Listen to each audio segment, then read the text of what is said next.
हिंदी की पाठशाला में आप सभी का हार्दिक स्वागत है। मैं राधा चतुर्वेदी आज आपको कक्षा 6 बसंत पुस्तक का पाठ 5 अक्षरों का महत्व इस पाठ को पढ़ाने जा रही हूँ। तो आइए पढ़ते हैं क्या है अक्षरों का महत्व। आज अक्षरों की कहानी सुनते हैं। बच्चों, ये जो पाठ है अक्षरों का महत्व, ये निबंध के रूप में लिखा गया है। जैसे कुछ कहानियां होती हैं, कुछ निबंध होते हैं, कुछ कविताएं होती हैं। इसके पहले आपने कविताएं पढ़ी हैं, तो आज हम निबंध के रूप में ये पढ़ेंगे। और इसके जो लेखक हैं बच्चों, जिन्होंने ये लिखा है, उनका जो नाम है वो है गुणाकर मूले। क्या नाम है उनका? गुणाकर मूले। गुणाकर मूले के द्वारा ये लिखी गई है निबंधात्मक रूप में। तो आइए पढ़ते हैं अक्षरों की कहानी। अक्षरों की कहानी। यह पुस्तक अक्षरों से बनी है। सारी पुस्तकें अक्षरों से बनी हैं। तरह तरह की पुस्तकें और तरह तरह के अक्षर। ठीक है ना बच्चों? यानी कि जो भी पुस्तकें होती हैं वो किससे बनती हैं? अक्षरों से बनती हैं।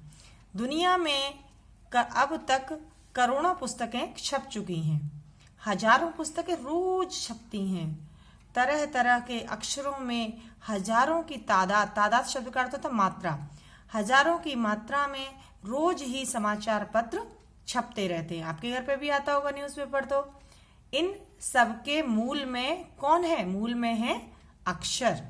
अक्षर अगर नहीं होते तो समाचार पत्रों में हम क्या पढ़ पाते? है ना, कुछ भी नहीं पढ़ पाते। हमें समझ में ही नहीं आता कि क्या लिखा है। हम कल्पना, आगे लिखा हुआ है कि हम कल्पना भी नहीं कर सकते कि यदि आदमी अक्षरों को न जानता तो आज इस दुनिया का क्या हाल होता, है ना। हमें क्या पता, सोचो बिना अक्षरों की दुनिया कैसी होती। कोई कह सकता है कि हम इन अक्षरों को अनादिकाल से जानते। अनादिकाल मतलब बहुत प्रारंभ से। कोई कह सकता है कि हम इन अक्षरों को अनादिकाल से जानते हैं। अक्षरों का ज्ञान हमें किसी ईश्वर से मिला है। यानी कि पहले लोग ये सोचते थे कि ईश्वर का जो ज्ञान, जो अक्षरों को ज्ञान है, वो हमें किसी ईश्वर से मिला है। अब बच्चों, ये चित्र देख रहे हो आप लोग।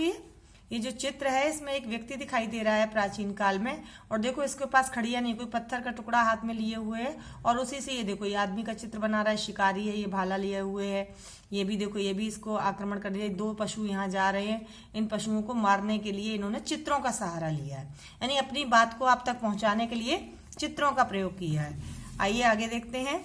देखिए, एक और चित्र आपको दिखाया जा रहा है। इसमें शिकार का दृश्य मध्य भारत, यानी मध्यकालीन जो भारत था उस समय शिकार लोग कैसे करते थे। ये देखिए, हाथों में डंडे लिए हुए हैं ये लोग। ये सारे लोग हाथों में डंडा लिए। ये पशु दिखाई दे रहे हैं यहाँ पर, है ना। तो ये सब लोग इसको मारने के लिए, शिकार का दृश्य दिखाने के लिए इस तरीके से लोग जो चित्र थे उनका प्रयोग किया जाता था। आइए अब आगे इसमें पढ़ते हैं। पुराने अक्षरों के लोग सचमुच ही सोचते थे, पुराने जमाने के लोग सचमुच ही सोचते थे कि अक्षरों की खोज ईश्वर ने की है। यानी पुराने जमाने में भगवान ने बनाए होंगे अक्षर, है ना।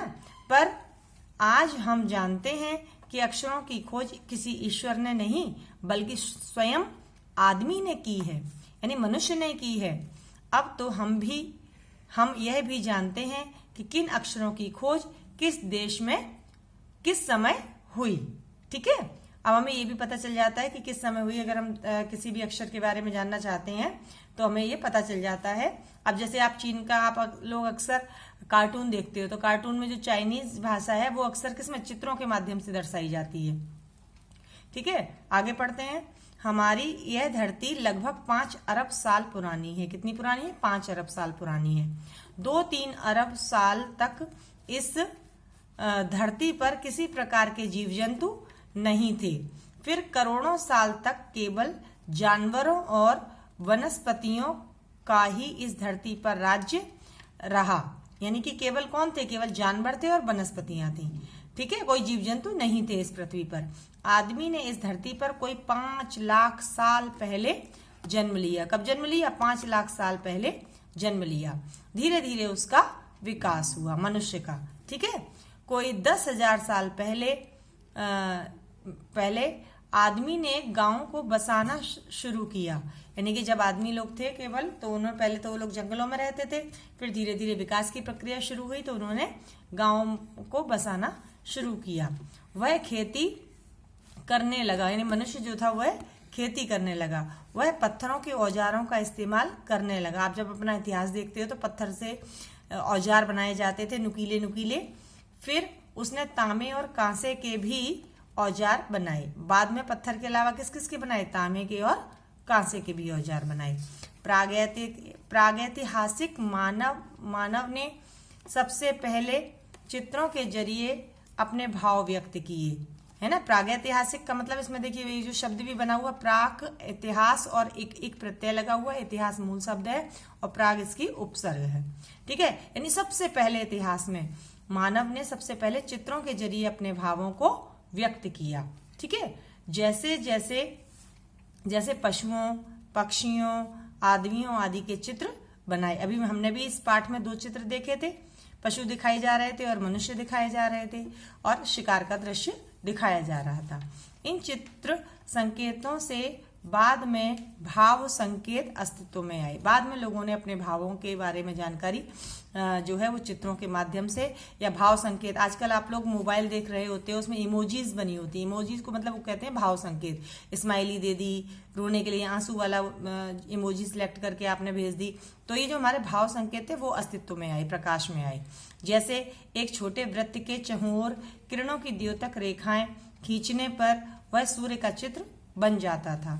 आज भी हम लोग जब सूर्य बनाते हैं तो सबसे पहले एक वृत्त बनाते हैं, गोला बनाते हैं, फिर उसके किनारे किनारे रेखाएं खींचती है, वो उसकी किरणों का संकेत देता है, वह सूरज का चित्र बन जाता है। बाद में यही चित्र ताप या धूप का द्योतक बन गया, यानी कि धूप के विषय में और गर्मी की जानकारी भी हमें सूरज के चित्र बनाने से होने लगी।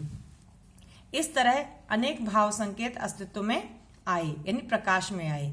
बहुत तरीके के भाव पता चलने लगे कि चंद्रमा ठंडक देता है, सूरज गर्मी देता है। तब जाकर काफी बाद में आदमी ने अक्षरों की खोज की। अक्षरों की खोज के सिलसिले को शुरू हुए मुश्किल से 6000 साल हुए हैं, केवल 6000 साल।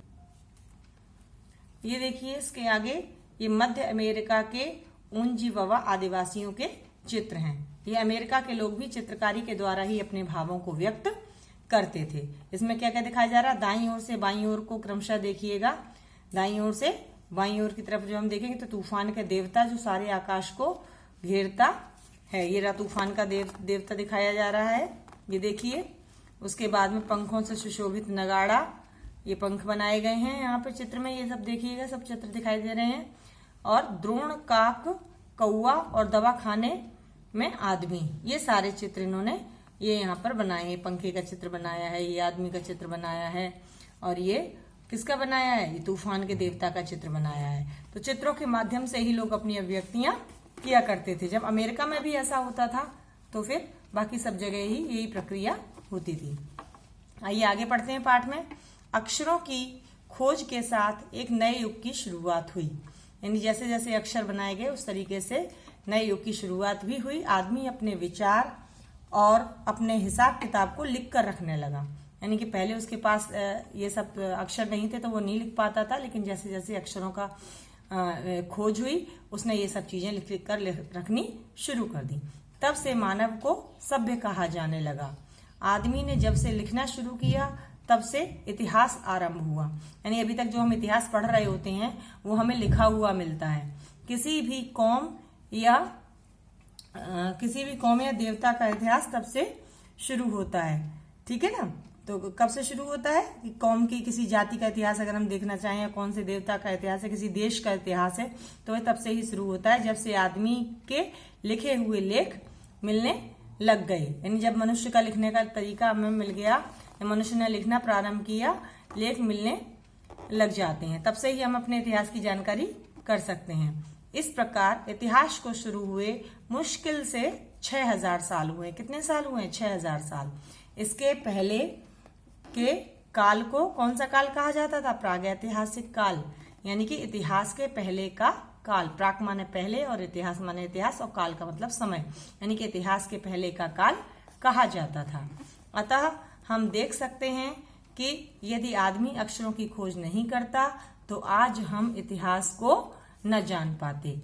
हम यह न जान पाते कि पिछले कुछ हजार सालों में आदमी किस प्रकार से रहता था, क्या क्या सोचता था, कौन कौन राजा हुए, ये सारी जानकारी आज हमें अपने लिखित इतिहास के द्वारा ही प्राप्त होती है।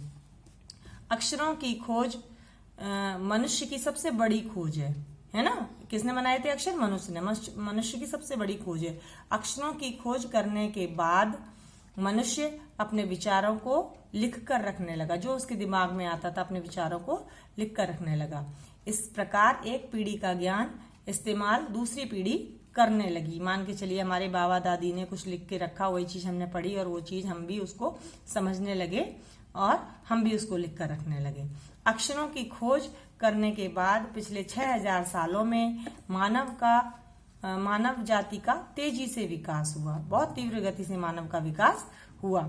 यह महत्व है अक्षरों का और उनसे बनी हुई लिपियों का। यानी लिपि हिंदी किस भाषा में लिखी जाती है? देवनागरी लिपि में। अंग्रेजी किस भाषा में लिखी जाती है? रोमन लिपि में। तो इन लिपियों का भी विकास हुआ। जब अक्षर बन गए तो लिपियां भी इनकी निर्धारित की गई। अतः हम सबको अक्षरों की कहानी मालूम होनी चाहिए। आज जिन अक्षरों को हम पढ़ते या लिखते हैं वे कब बनाए गए, कहाँ बने, किसने बनाए, यह जानना जरूरी है भी, है ना। ये जो निबंध के रूप में थी, ये हमारा जो पाठ था, पाठ 5 अक्षरों का महत्व, जिसके के लेखक कौन थे? गुणाकर मूले जी का यह लिखा हुआ पाठ था जो आज हमने पढ़ा। अब जो है, अगर आपको ये अच्छा लगा हो तो बच्चों प्लीज इसको लाइक, शेयर और सब्सक्राइब अवश्य करें।